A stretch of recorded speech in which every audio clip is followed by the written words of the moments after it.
నమస్తే. నమస్తే. Most famous man on social media, most famous politician on social media వచ్చారు.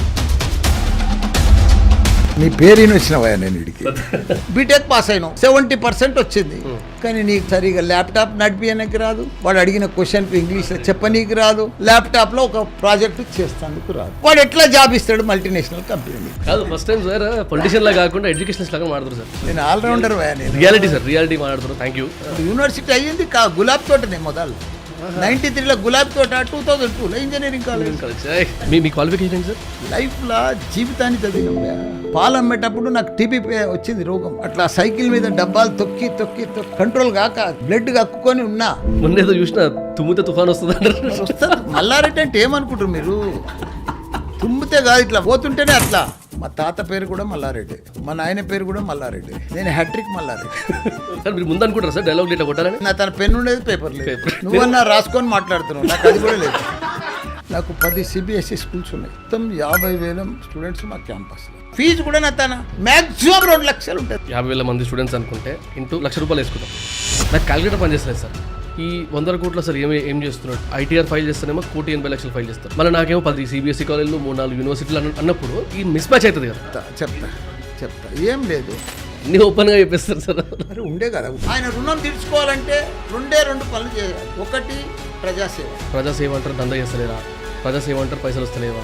Land encroachments, లేకపోతే కబ్జాలు, చెరువులో కట్టింది. వీళ్ళు అసలు దేంట్లో నిజం లేదా? ఫస్ట్ టైం ఇన్ ఇండియా తక్కువ కాలేజీలు నిజంగా అయితేనే సార్ ఇవన్నీ నడుస్తుంది. కథం చేయగా ఇప్పుడు ఏమనుకుంటున్నావు వంశీ? నన్ను మెడికల్లో నేనే నెంబర్ 1, ఇంజనీరింగ్లో నేనే నెంబర్ 1, పబ్లిక్లో లీడర్లో నేనే number 1. Mallareddy. Thank you very much for your love and support. అంటే ప్రతిరోజు టీంలో ఒక కైండ్ ఆఫ్ ఎనర్జీ జనరేట్ అవుతుందంటే it's only because of your encouragement. Keep supporting. To subscribe. ఈ పాడ్కాస్ట్ లో you'll see a different side of Mallareddy గారు. అంటే general గా కూడా పాలిటిక్స్ గురించి, లేకపోతే ఈ గొడవల గురించి, వాటి గురించి ఉంటాయి కదా మీడియాలో వచ్చినప్పుడు, పాలిటిషియన్స్ వచ్చినప్పుడు. బట్ హిస్ బిజినెస్ సైడ్, తన ఎడ్యుకేషన్ ఇంట్రెస్ట్ కానీ, లేకపోతే యంగ్స్టర్స్ సైడ్ నుంచి తను రీసెంట్ గా చూసిన అడ్వాన్స్మెంట్స్ గురించి కానీ, it was a different conversation altogether. And అంతేకాకుండా we try to touch few sensitive topics also. అంటే తన మీద ఉన్న ఆరోపణలు కానీ అట్లాంటి వాటి గురించి కూడా టచ్ చేసాం. So he try to give his side of explanation. It's a must watch podcast. Do watch it and share your views. Sir నమస్తే. నమస్తే. Finally most famous man on social media, most famous politician on social media వచ్చారు, time ఇచ్చారు. ఎలా ఉన్నారు sir? చాలా బాగుంది. Nice. నీ పేరు వచ్చినవా? నేను sir thank you sir, thank you very much, means a lot. Sir అంటే ఫస్ట్ అడుగుదాం అనుకుంటున్నది, ఇప్పుడు ఒక 1.5 year బ్యాక్ సిచ్యువేషన్స్ వేరు. మీ దగ్గర మినిస్ట్రీ ఉండింది, పవర్ మీ చేతిలో ఉండింది. ఇప్పుడు గవర్నమెంట్ మారింది, at the same time ministry లేదు. డిఫరెన్స్ ఏమైనా ఉందా సార్ దాని తర్వాత? నాకైతే ఏం డిఫరెన్స్ లేదు. అవునా? మినిస్ట్రీ ఉన్నా, మినిస్ట్రీ లేకున్నా, నేను ఎంపీ ఉన్నా. 2014 నుంచి 18 దాకా నేను ఎంపీ ఉన్నాను. తర్వాత మినిస్టర్ అయినా కానీ రోజు చేసే పనే చేయాలి కదా మనం. మన జీవితం అనేది, ఇప్పుడు కూడా ఎమ్మెల్యే ఉన్నా నేను, రోజు మనం చేసేది ప్రజలకు సేవనే. మనకు వేరే ఆలోచన లేదు కదా. అందుకే దాంట్లో డిఫరెంట్ కనిపించేది. ప్రజల సేవ చేసేటోళ్లకు డిఫరెంట్ ఎప్పుడు కనిపించేది. అది ఎందుకో సార్? అంటే ఈ మీడియా వాళ్ళనో ఏమో కానీ ఎలాంటి పొలిటీషియన్ చెప్పినా అంటే ప్రజాసేవ, ప్రజల కోసమే బతుకుతున్నాం అంటే వినబుద్ధిగా చాలామంది ఇప్పుడు కూడా ఈ వీడియో చూసినా కూడా కింద అదే మెసేజ్ పెడతారు అన్నమాట, కమెంట్ అదే పెడతారు. అదే ప్రజాసేవ అంటారు దందా చేస్తలేరా, ప్రజాసేవ అంటారు పైసలు వస్తలేవా, ఈ కాంట్రాక్ట్లు అది ఇదని ఏదో మాట్లాడుతూనే ఉంటారు కదా. అలాంటి వాళ్ళకి మీ ఆన్సర్ ఏంటి? కరెక్టే. అందరూ మన చేతుకున్న 5 ఏళ్ళు ఒక తీరు ఉంటాయి. రకరకాల పొలిటీషియన్స్ అన్నప్పుడు రకరకాల మనుషులు ఉంటారు. ఎవరి ఆలోచన, ఎవరి పనితీరు, ఎవరి లెక్క వాళ్ళకు ఉంటుంది. ఇప్పుడు నేను మాత్రం, మాలాంటి వాళ్ళు మాత్రం చాలామంది ఉన్నారు ప్రజాసేవలో. ఎందుకంటే మాకు డబ్బు అవసరం లేదు. మేము ప్రజాసేవ కోసం వచ్చినాం రాజకీయంలో, ప్రజాసేవనే చేస్తాం. Okay, got it. సో ఇప్పుడు అంటే మీరు అపార్ట్ ఫ్రమ్ పాలిటిక్స్ కంటే ముందు నుంచే మీరు బిజినెస్ చేసుకున్నారు, ఎడ్యుకేషనలిస్ట్లా ఉన్నారు కదా. సో ఈ పాలిటిక్స్ వల్ల, అపోజిషన్ వల్ల, లేకపోతే మీరు అపోజిషన్ రావడం వల్ల మీ బిజినెస్కి ఏమైనా ఎఫెక్ట్ అయిందా సార్? నాకు ఎప్పుడు ఎఫెక్ట్ అనేది ఏమి ఉండదు. ఇప్పుడు ఎవరు అపోజిషన్ ఉండని, మనం ఈ మిత్రపక్షంలో ఉండని, ప్రతిపక్షంలో ఉండని, మనకేమి ఇబ్బందులు రావు. ఎందుకంటే మనం అందరితో కలిసిపోతాం కదా. మనం ఫ్రెండ్లీ మ్యాన్, మనం అందరితో ఫ్రెండ్లీ ఉంటాం, నవ్వుకుంటూ మాట్లాడతాం, మంచిగా మాట్లాడతాం. అందరు మనకు తెలిసిన వాళ్ళే కదా. అంటే కూడా గట్టి మాట్లాడతారు, గట్టి తిడతారు కదా. తిట్టేది ఏం లేదు అట్లా. అదే మనల్ని వాళ్ళని తిడితేనే మనం తిడతాం. నాకు అర్థమైపోతుంది, ఏమైనా కొంచెం ట్రిగర్ చేసిన అనుకో నన్ను తిడతారేమో. ఏం లేదు, నువ్వు తిడితేనే నేను తిడతాను సార్. నేనేం ముందు అట్లా ఉండదు. కానీ అయితే ఇప్పుడు ఫ్రెండ్లీ అని అంటున్నారు కాబట్టి సార్, జనరల్గా సినిమాలల్లో లేకపోతే బయట అంటూ ఉంటారు కదా, పొలిటీషియన్స్ బయట మాత్రమే తిట్టుకుంటారు, లోపలంతా ఒకటే బాయ్ బాయ్ అంటారు. అట్లా నిజంగానే అట్లా ఉంటుందా సార్? అంటే రాజకీయమే, మళ్ళీ ఫ్రెండ్షిపే కదా. అట్లా కూడా ఉంటుంది. ఎందుకంటే బయట తిట్టుకున్నంత మాత్రాన ఇట్లా పగోలు చూసినట్టు చూసేది లేదు. మనదేమి రాయలసీమ కాదు, మనం ఇది కాదు కదా, మనం తెలంగాణ అంతా ప్రేమ మనసులోనే ఉంటాం, కలిసిమెలిసి ఉంటాం. అట్లా అంటారా? సో ఇప్పుడు రేవంత్ రెడ్డి గారు మంచి చూస్తాం మీకు అందరు పరిచయం. ఆయన సీఎం మన రాష్ట్రానికి, ఇంకా అయ్యేదేమో పరిచయమే ఉంది. అంటే కలిసిరా సార్ ఎప్పుడైనా వర్క్ విషయంలో అట్లా? చాలా సార్లు కలిసినాం, అసెంబ్లీలో కలిసినాం. అంటే how is he in person? ఎట్లాంటి మనిషి? ఆయన మంచి పొజిషన్లో వచ్చిండు, సీఎం అయ్యిండు, ఇంకా ప్రాబ్లం ఏముంది ఆయనకు. Okay got it. సార్ ఇంకోటి, ఇప్పుడు ఈ పొలిటికల్ లైఫ్లో ఆల్మోస్ట్ ఒక 10 years పైన అయిపోయింది కాబట్టి మీ పొలిటికల్ లైఫ్ 12 ఏళ్ళు అవుతుంది. సో ఈ కంప్లీట్ పొలిటికల్ సైకిల్లో పాలిటిక్స్లో నాకు ఇది నచ్చదు అని ఉందా సార్ మీకు? ఈ విషయం ఒకటి నచ్చదు పాలిటిక్స్ విషయంలో అనేది? ఎందుకు నచ్చదా? పాలిటిక్స్ మనం పాలిటిషియన్లో మనం ఇష్టంతోటే పోయినాం, మనం ఇష్టంతోటే ప్రజలకు పోవాలనుకున్నాం, ఇష్టంతోటే రాజకీయంలో పోయినాం, ఇష్టంతోటే నిలబడ్డాం, ప్రజలు ఇష్టంతోటే గెలిపించారు. మనం సేవ చేయాలి అంతే. మన డ్యూటీ ఇష్టమా కష్టమా అయిష్టమా అని అనుకోవద్దు ఎప్పుడు. అర్థమైంది. అంటే మీరు జనరల్గా కొన్నిసార్లు దాంట్లో బాధలు ఉంటాయి, కష్టాలు ఉంటాయి, నష్టాలు ఉంటాయి, గొప్పలు కూడా ఉంటాయి. అది అన్నిట్లో ఉంటాయి. మన ఇంట్లో సంసారంలో కూడా ఉంటాయి, బయట రాజకీయంలో కూడా ఉంటాయి. అవన్నీ అనుకోనే పోతాం కదా మనం. ఓకే. అయితే మన లాస్ట్ టైం ఎలక్షన్స్ అయినప్పుడు అనుకురా సార్ గవర్నమెంట్ దిగుతుందేమో అని? మేము ఎప్పుడు అనుకోలేదు గవర్నమెంట్ పోతుంది అనుకోలేదు, అసలు అనుకోలేదు. నేను ఎప్పుడు అనుకోలేదు, కళలో కూడా ఊహించలేదు గవర్నమెంట్. మళ్ళీ బీఆర్ఎస్ వస్తుంది అనుకోరు? మళ్ళీ బీఆర్ఎస్ వస్తుంది, నేను హోమ్ మినిస్టర్ అవుతుంది అనుకున్నా. అబ్బా, అంటే డిస్కషన్స్ అయినాయా మీరు హోమ్ మినిస్టర్ అయ్యే కన్నా? అంటే మన గెస్ ఉంటుంది కదా, ఇప్పుడు మనం ఫ్యూచర్ ఎట్లా, భవిష్యత్తు ఎట్లా, మళ్ళీ ఏమైదాం అని ఆలోచన ఉంటుంది కదా. నాకు ఆ ఛాన్స్ ఉండాడు, స్కోప్ ఉండే. అంటే ఫ్యూచర్లో మళ్ళీ గవర్నమెంట్ వస్తే మాత్రం అయ్యే స్కోప్ ఉందంటారా? అంటే చెప్పలేము, ఇక అప్పటికి నా ఏజ్ కూడా అయిపోతుంది కదా. సరే, ఇంకొక క్వశ్చన్ అడుగుతా, చనువు తీసుకొని. మీరు తిట్టారంటే అడుగుతా. నేను మొన్న మీ దగ్గరికి వచ్చిన, అంటే బయట అంటారు కదా, ఈ పార్టీ నుంచి ఆ పార్టీకి మారుతారేమో, ఆ పార్టీ నుంచి ఈ పార్టీకి మారుతారని. మీ గురించి కూడా చాలా న్యూస్లు వచ్చినాయి. నేను మొన్న మీ ఆఫీస్కి వచ్చినప్పుడు మన డైరెక్ట్గా లోపల కాన్ఫరెన్స్ రూమ్లో మనం కూర్చున్నాం. చుట్టుపక్కల మొత్తం మీరు మోదీ గారి ఫోటోలే కనబడుతున్నాయి. అంటే ఏదన్నా కేసీఆర్ కూడా ఉంది, నువ్వు చూడలే? నాకు కనబడలేదేమో, సారీ. ఒక 4-5 ఫోటోలు చూసిన. కేసీఆర్ గారిది అదేమన్నా? ఏం లేదు, కేసీఆర్ గారిది కూడా. Okay, got it. ఇంకోటి సార్, అంటే మీ గురించి చాలా, అంటే మల్లారెడ్డి గారు అంటే డబ్బు మనిషి, అంటే వాళ్ళ కాలేజెస్లో కూడా ₹1 తగ్గించారు, ఇదే అనేటివి చాలా విన్నా నేను. ఇన్ఫాక్ట్ నా ఫ్రెండ్స్ కూడా చాలామంది మీ కాలేజ్లో చదువుకున్న వాళ్ళు మా ఆఫీస్లో కూడా కొంతమంది ఉన్నారు. కానీ వేరే వాళ్ళ సైడ్ నుంచి కూడా విన్నా నేను, ఏమని ₹1 తగ్గదు, లేకపోతే ఫైన్స్ పెనాల్టీస్ ఎక్కువ వేస్తారు, ఫీజు కూడా చాలా ఎక్కువ అనే మాటలు కూడా ఉంటాయి కదా. సో ఈ ఆరోపణలు ఆర్ ఈ డిస్కషన్ బయట అవుతుంటే దాని గురించి మీరే డైరెక్ట్గా ఆన్సర్ ఇస్తే ఎట్లుంటుందని అడుగుదాం అనుకున్నా.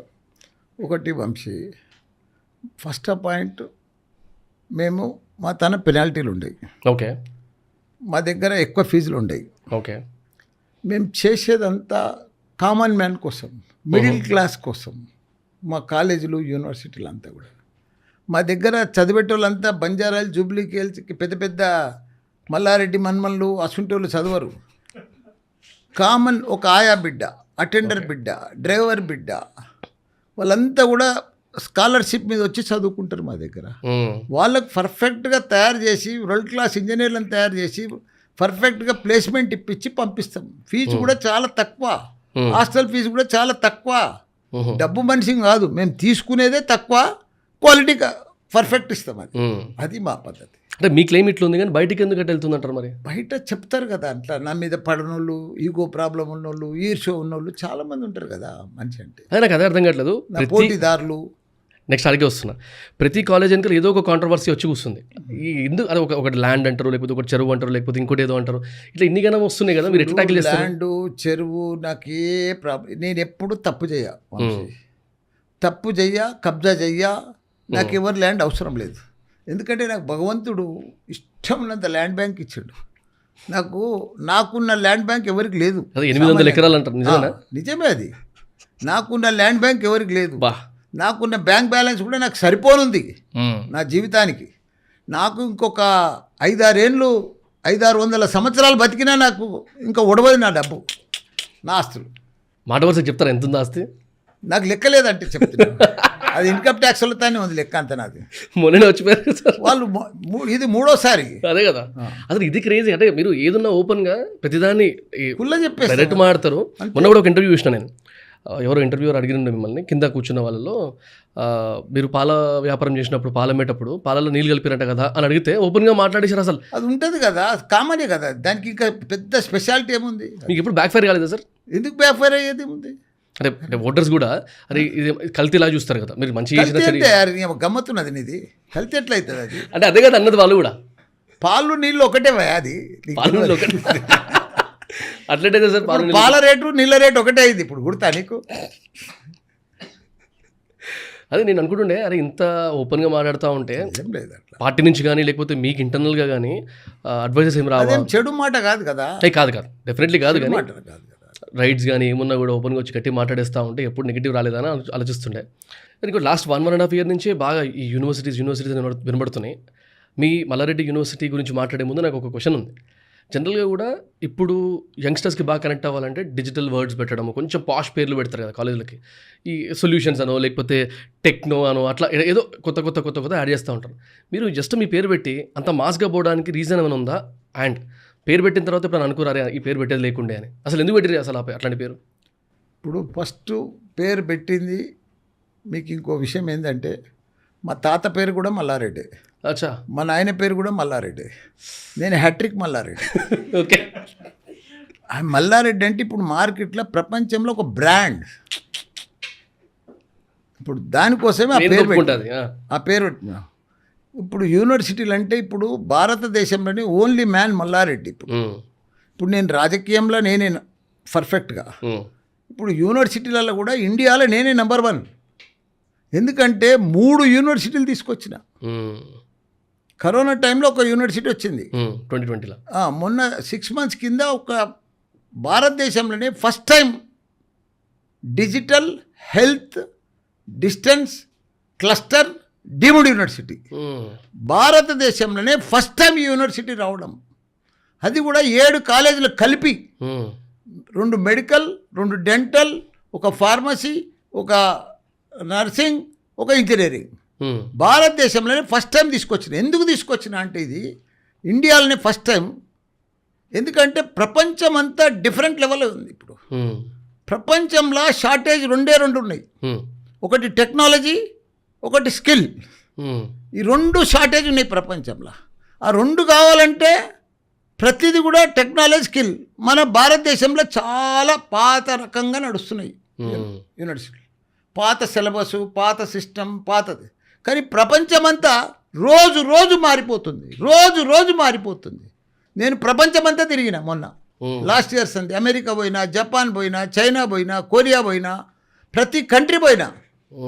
ఎక్కడ చూసినా మనకంటే 8-9 సంవత్సరాలు వాళ్ళు అడ్వాన్స్గా ఉన్నారు. కరికులంలో అన్ని సిలబస్లో కానీ, కరికులంలో కానీ, సిస్టంలో కానీ, అంతా ప్రపంచం అంతా కూడా. మరి ఆ సిస్టమ్ 8-9 ఏళ్ళ ముందు వాళ్ళు ఉన్నప్పుడు మనకు, మరి వాళ్ళ 8-9 ఏళ్ళు ముందున్నా. కాకపోతే గమ్మత్ ఏంటంటే మొన్న జపాన్ పోయినా లాస్ట్ మంత్, అక్కడ పెళ్ళిళ్ళు చేసుకుంటున్నారు కానీ పిల్లలే పుడతలేరు. కంటలేరు అసలు. కొత్త ప్రొడక్షనే లేదనుకోడా. ఎందుకంటే ఆడ నేను ప్రతి ముసలాయనను చూస్తే, ముసలామని చూస్తే 110 ఏళ్ళు బతుకుతాడు. 90 ఏళ్ళకు కూడా ట్రాఫిక్ పోలీస్ ఆయనే. ఆడ రిటైర్మెంట్ లేదు పోలీసుకు, కానీ ఏ డ్యూటీ చేసి యంగ్స్టర్స్ లేదు కాబట్టి ఫ్యూచర్ లేదు, వాళ్ళకి భవిష్యత్తు లేదు. అట్లా నీకు ప్రపంచం అంతా కూడా ఎక్కడ కూడా ఇక్కడ ఉన్నంత లేదు. మనది లెక్క యూత్, యంగ్ ఇంజనీర్స్, యూత్ ఎక్కడ లేదు. మన భారతదేశంలో 65% యూత్ ఉన్నారు, 35 ఏజ్ బిలో వాళ్ళు. అక్కడ వాళ్ళంతా టెక్నాలజీ దేశాలు, తైవాన్ కానీ, జపాన్ కానీ, కొరియా కానీ, వాళ్ళంతా స్కిల్ టెక్నాలజీ. వాళ్ళకి మనుషులు లేరు. మనుషులంతా ఇక్కడ ఉన్నారు భారతదేశంలో. దీన్ని బట్టే చూసినా, నేను ప్రపంచమంతా చూసినా, మన పిల్లలను ఆ మాదిరిగా ఎందుకు తయారు చేయొద్దు? స్కిల్ టెక్నాలజీ తోటి మనం తయారు చేస్తే ప్రపంచాన్ని లీడ్ చేస్తాడు మన స్టూడెంట్స్. ఇదంతా కొత్తగా. ఎందుకంటే రాబోయే వంశీ, రాబోయే 4-5 సంవత్సరాల్లో మామూలుగా ఉండదు. అద్భుతాలు జరిగిపోతాయి. ప్రపంచమంతా మార్పు వస్తుంది. ఇప్పటికే మొత్తం ప్రపంచంలో ఏఐ వచ్చేసింది. మన దగ్గర ఇంకా ఏఐ అంటే ఎవరికి తెలియదు. మొత్తం ఆ మంట తెలుగుతలేదు మనకి, ఇంకా రాలే, అర్థం కాలే, ఇంకా తెలియదు కూడా. దాని లైన్లో కూడా పోతలేము. అసలు ప్రతి మనిషిని ఇప్పుడు మన స్టూడెంట్ను మనం ఏ తయారు చేయాలి నేను ఇప్పుడు నా యూనివర్సిటీలో, లేకపోతే ప్రపంచాన్ని లీడ్ చేయలేడు, మనం పోలేము. ఇప్పుడు నా యూనివర్సిటీ ఉంది, 3 యూనివర్సిటీలు ఉన్నాయి తన, అవును, మల్లారెడ్డి యూనివర్సిటీ ఒకటి, ఎంఆర్ యూనివర్సిటీ ఒకటి, మల్లారెడ్డి విశ్వవిద్యాపీఠ అని ఒకటి, ఇంకోటి 3 యూనివర్సిటీలు ఇండియాలో నేను తీసుకొచ్చిన ఫస్ట్ టైం. ఇట్లా ఒక్క మనిషిని, ఒక పాలమెటోని పూలమెటోని ఇలా 3 యూనివర్సిటీలు తీసుకొచ్చిన భారతదేశంలో. నేను మామూలు మనిషిని, నాకు బిటెక్ ఫుల్ ఫామ్ కూడా తెలియదు ఇప్పటికీ, బీటెక్ ఫుల్ ఫామ్ కూడా తెలియదు దాన్ని. మీ క్వాలిఫికేషన్ ఏంటి సార్? నేను BA 1 month చదివిన అప్పుడు. నేను 10th క్లాస్ కూడా 69లో తెలంగాణ యాజిటేషన్ వచ్చినప్పుడు పాస్ అయినా. నేను యాజిటేషన్లో 10th పాస్ అయినా, ఫస్ట్ బ్యాచ్ ఇంటర్మీడియట్ యాజిటేషన్లో పాస్ అయినా, BA 1 month పోయినా. అప్పుడు పార్లమెంట్ అప్పుడు అది కూడా బంద్ చేసుకున్నా, సర్టిఫికెట్లు కూడా అన్నీ వదిలేసిన. సర్దార్ పటేల్ కాలేజ్. అలాంటిది ఇప్పుడు 3 యూనివర్సిటీలు పెట్టినా. ఇంతమంది విద్యార్థులకు నా తన 10,000 మంది టీచర్స్, ఎంటెక్ టీచర్స్, ఎంతమందికి ఉపాధి కల్పిస్తున్నా. 40 టీచర్సే 10,000 మంది, 10,000 మంది టీచర్సే నా దగ్గర. ఇంకా మొత్తం ఏమనుకుంటున్నావు వంశీ నన్ను? సార్ నేను తక్కువ అంచనా వేస్తున్నాను సార్. 10,000 మంది టీచర్లు, ఇంకా అది కాకుండా వేరే స్టాఫ్, డ్రైవర్లు, ఆయలు, అటెండర్లు, అది సపరేటే కదా బాబా. అది ఇంకా 2-3 వేల మంది ఉంటారు. అట్లా ఇంత పెద్ద సంస్థానం నడిపిస్తున్నా, మామూలు విషయం కాదు అది. డెఫినెట్లీ ఎంతో మందికి ఉపాధి. నాదేంటంటే నా జీవిత ఆశయం వరల్డ్ క్లాస్ ఇంజనీర్లను తయారు చేయాలి. ఇప్పుడు ప్రపంచం అంతా మార్పు వస్తుంది. ఇప్పుడు డ్రైవర్ లేని కార్ నడుస్తుంది, మనం చూస్తున్నాం. డ్రైవర్ లేకుంటే కార్ పోతుంది. రోబోలతోటి, మొన్న జపాన్లో పోతే రోబోలతోటి హోటళ్ళన్నీ ఊడుస్తున్నారు. మనకు కాఫీలు టీపీలు కూడా రోబోలో తెచ్చిస్తున్నారు. మొత్తం మార్పు వచ్చేస్తుంది. మన పిల్లలకు పాత జమానల, పాత సిలబస్లా 20-30 ఏళ్ళది ఇంకా సిలబస్తో పోతే మనం కష్టమవుతుంది. మన పిల్లలు ప్రపంచంలో జాబ్ రావాలంటే ఇప్పుడు నీకు ఎవరున్నారు? ఇప్పుడు Microsoft, Google, Facebook, Amazon, Apple, వీళ్ళు ఉన్నారు. వీళ్ళంతా టెక్నాలజీ కంపెనీలు, వీళ్ళు మల్టీనేషనల్ కంపెనీలు. ఆ టెక్నాలజీ కంపెనీలో మన పిల్లలకు జాబ్ రావాలంటే దాని తగ్గట్టు మనం తయారు చేయాలి స్టూడెంట్ను. రైట్. తయారు చేయాలంటే ఇప్పుడు JNT సిలబస్ ఉంది, తప్పేం లేదు. అది ఉస్మానియా సిలబస్ ఉన్నది, తప్పేం లేదు. కానీ ఆ వాళ్ళ మల్టీనేషనల్ కంపెనీల తగ్గట్టు సూట్ అవుతలేదు. ఈ లేటెస్ట్ కొత్త జనరేషన్కు సెట్ అవుతలేదు. నేను అది అబ్జర్వ్ చేసి ఏం చేసిన అంటే మా యూనివర్సిటీలో మొత్తం పిల్లలకు, స్టూడెంట్స్కు ఫస్ట్ ఇయర్స్ అంతే ల్యాప్టాపే నీ లైఫ్ పార్ట్నర్. అరే, ల్యాప్టాప్ లేని కాలేజీకి రావద్దు. ఆ సిస్టమ్ ఇంప్లిమెంట్ చేసిన. ఇప్పుడు నడుస్తుంది ఆల్రెడీ, ఇప్పుడు నడుస్తుంది.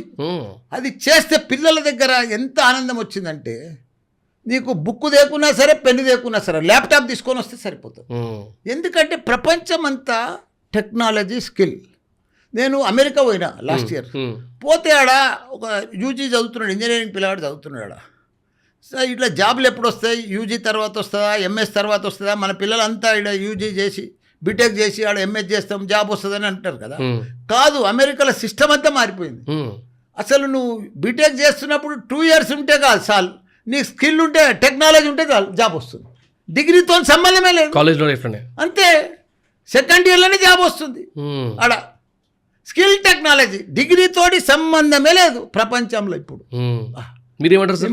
నేనేమనేది అంటే, మన సిలబస్లన్నీ ఇప్పుడు ఫస్ట్ ఇయర్లో మ్యాథ్స్, ఫిజిక్స్, కెమిస్ట్రీ, ఇంగ్లీష్ ఇవన్నీ పోతా ఉన్నాయి. మనం కూడా కాలంతో పాటు, ప్రపంచంతో పాటు మనం మారకపోతే మన పిల్లలు చాలా నష్టపోతారు. రైట్. ఎక్కడ కూడా నేను ఇప్పుడు చెప్పిన కదా, యూత్ లేరు. యూత్ అంతా మన ఇండియాలోనే ఉన్నారు. కొత్త జనరేషన్ లేరు, వాళ్ళు కూడా మనతానే ఉన్నారు.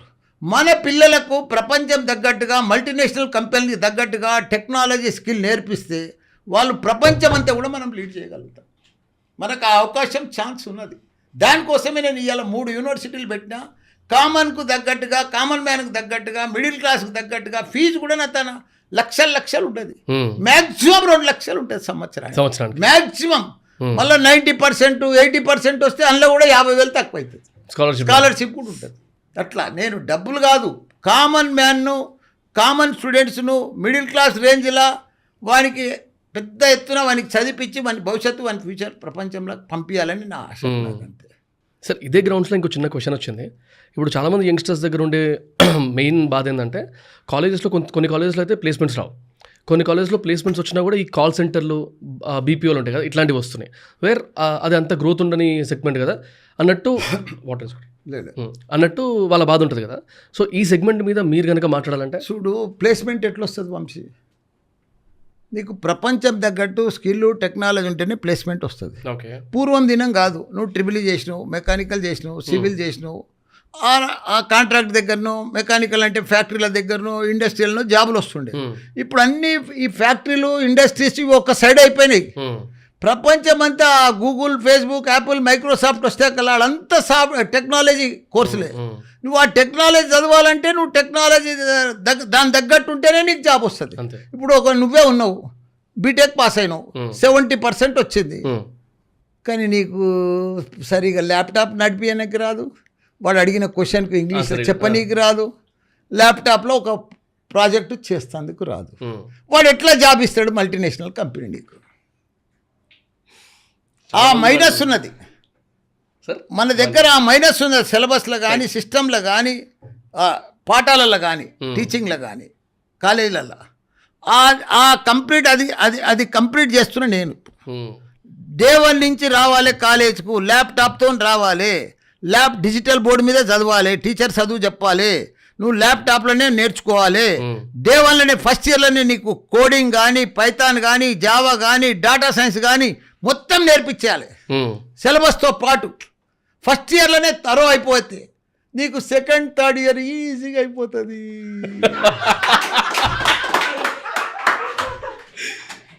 కాదు, ఫస్ట్ టైం సార్ పొలిటీషియన్లా కాకుండా ఎడ్యుకేషనిస్ట్ లాగా మాట్లాడుతారు సార్. ఫస్ట్ టైం చాలా, అంటే నేను చూసిన ఇంటర్వ్యూస్లో కంపేర్ చేస్తే.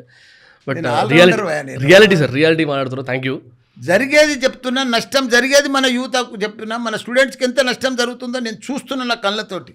నేను లక్షల మంది ఇంజనీర్లను తయారు చేసినవా నేను మామూలు ఇది కాదు, చూస్తే ఇట్లా ఉంటా రఫ్గా కనిపిస్తా, కానీ నేను నా జీవితం అంతా కూడా ప్రజాసేవ, మంచి వరల్డ్ క్లాస్ ఇంజనీర్లను, డాక్టర్లను తయారు చేసేది నా జీవితం ఆశయం. అంతే బస్. సార్ ఇప్పుడు ఒక 40-50 వేల మంది స్టూడెంట్స్ ఉంటారు సార్ సంవత్సరానికి బయటకు వచ్చేటట్లు మల్లారెడ్డి యూనివర్సిటీ నుంచి? మొత్తం 50,000 స్టూడెంట్స్ మా క్యాంపస్లో. మెడికల్ కాకుండా నాకు 10 CBSE స్కూల్స్ ఉన్నాయి. నేను KG to PG నా దగ్గర. నాకు ప్రతి స్టూడెంట్ ఫౌండేషన్ చిన్నప్పటి LKGకి వెళ్ళి MSలు, PhDలు, ఫెలోషిప్లు, డాక్టరేట్లు, ఎన్ని అసలు ప్రపంచంలో లేని కోర్సు నా తను ఉన్నది. అసలు ఆ పేర్లు కూడా నేను చెప్పలేదు, అన్ని కోర్సులు ఉన్నాయి, వందల 3 యూనివర్సిటీలు. నువ్వేమో బ్రౌజర్లు తెప్పించుకొని చూసినా నేను. అయితే ఇప్పుడు మీరు ఇందాక అన్నారు కదా 50,000 మంది స్టూడెంట్స్, సరే యావరేజ్గా మనకి మెడికల్ కాకుండా ఇవన్నీ కాకుండా అట్లా చిన్న లెక్క. నేను ఒకవేళ 50,000 మంది స్టూడెంట్స్ అనుకుంటే ఇంటూ మీరు ఇందాక అన్నట్టు యావరేజ్ 2 లక్షలు అంటే ₹1,00,000 వేసుకుందాం. ₹1,00,000 వేస్తే నాకు క్యాలిక్యులేటర్ పనిచేస్తలేదు సార్. 50,000 స్టూడెంట్ అంటే సున్నాలు తక్కువ. నేను క్యాలిక్యులేటర్ అంటే ఇన్ని 100 కోట్లు సంవత్సరానికి. అందుకే బయటలకి కళ్ళు ఎందుకు పడతాయి, ఆర్ ఎందుకు అరే ఇంత డబ్బు మనిషి ఎందుకు అనిపిస్తుంది అంటే ఇన్ని 100 కోట్లు వస్తున్నాయి, స్టిల్ సాదాసీదాగా మాట్లాడతాడు. అది ఈ జూబ్లీహిల్స్లో, బంజారాహిల్స్లో హైటెక్లా కాకుండా పొలిటికల్గా ఉన్నారు. ఈ 100 కోట్లు అసలు ఏం చేస్తున్నాడు? లేకపోతే ITR ఫైల్ చేస్తేనేమో 1,80,00,000 ఫైల్ చేస్తారు. మళ్ళీ నాకేమో 10 CBSE కాలేజీలు, 3-4 యూనివర్సిటీలు అన్నప్పుడు ఈ మిస్ మ్యాచ్ అవుతుంది కదా, అక్కడ ఆరోపణ వస్తుందేమో నేను అనుకుంటున్నా. మిస్ మ్యాచ్ ఏం లేదు. 100 కోట్ల కలెక్షన్ ఉన్నా 100 కోట్ల పేమెంట్ ఉంటుంది. నేను ఇప్పుడు 10,000 మంది టీచర్లు అన్నా, అవును, ఎంత శాలరీస్ అయితే అనుకుంటున్నావు? నువ్వు గెస్ చేయలేవు.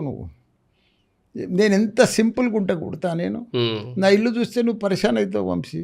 నీ ఇంటికంటే చిన్నగా ఉంటుంది నాది. నాది 300 గజాల ఇల్లు.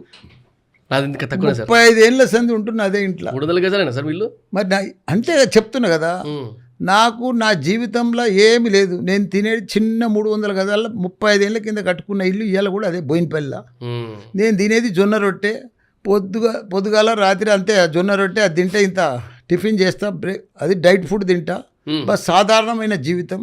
నా జీవితం అంతా కూడా సింపుల్ లివింగ్, లో ప్రొఫైల్, హై థింకింగ్.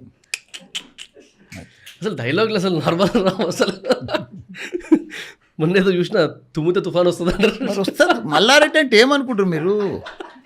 తుమ్మితే కాదు, ఇట్లా అట్లా పోతుంటేనే అట్లా. మీకు ఇంకొకరు PR చేయాల్సిన అవసరం లేదు, మీకు మీరే PR చేసుకుంటారు. అంతే కదా. పిఆర్ ఎందుకు పోయా మనకు? రైట్ రైట్ సార్ మీరు ముందు అనుకుంటారా సార్ డైలాగ్ ఇట్లా కొట్టాలని? ఏం లేదు, నా తన పెన్ ఉండేది, పేపర్ లేదు. పేపర్ నువ్వన్నా రాసుకొని మాట్లాడుతున్నావు, నాకు అది కూడా లేదు. తీసిపడేషన్ కాదు సార్. నా డౌట్ ఏముండిందంటే జనరల్గా పొలిటీషియన్స్ వెనకాల కొంతమంది రైటర్స్ ఉంటారు, కొంతమంది నాకు డైరెక్టర్స్. రైటర్ లేడు, ప్రొడ్యూసర్ లేడు, డైరెక్టర్ లేడు, నేనే అన్ని మీవే. ఆల్ ఇన్ వన్ నేనే. అసెంబ్లీలో మాట్లాడినా నేనే. 2-3 సబ్జెక్ట్ మీద రాసిస్తారు కానీ పియ్యను. అంటే ఫ్యాక్ట్స్ నంబర్స్ కానీ అంతే. అంటే జనరల్ ఇప్పుడు ఇందాక చెప్తారు కదా సాదా సీదా లైఫ్. లైఫ్లో జీవితాన్ని చదివినాము, ప్రపంచాన్ని చదివినాము, ప్రపంచాన్ని చూసినాము. అదే ఆ ఎక్స్పీరియన్స్. మామూలు కష్టం అనుకుంటున్నావా? నా జీవితంలో పాలు అమ్మేటప్పుడు నాకు టీబీ వచ్చింది రోగం. అట్లా సైకిల్ మీద డబ్బాలు తొక్కి తొక్కి తొక్కి ఆ ప్యారడైజ్ చెడా ఎక్కి ఎక్కి ఎక్కి ఆ కంట్రోల్ కాక బ్లడ్ కక్కుకొని ఉన్నా. అట్లా 40 ఏళ్ళ కింద మరి 76, 77, 78 అట్లా కష్టపడి నరాలు తెగిపోయేటట్టు కష్టపడ్డావా? 100 ఎకరాల్లో గులాబీ తోట పెట్టినా. రోజు మోంజాయి మార్కెట్ నా పూలే పోతుండే. పూలు అమ్మేటప్పుడు పాలు అమ్మేటప్పుడు కూడా అట్నే, పూలు అమ్మేటప్పుడు కూడా అట్నే. ఇప్పుడు కాలేజీలు స్కూళ్ళు పెట్టినప్పుడు కూడా నరాలు రోజు ఢిల్లీకి పోయి ఏఐసిటీతో పర్మిషన్ తెచ్చుకొని ఒక్కొక్క బిల్డింగ్ కట్టి ఇలా ఈ లెవెల్కి వచ్చిన.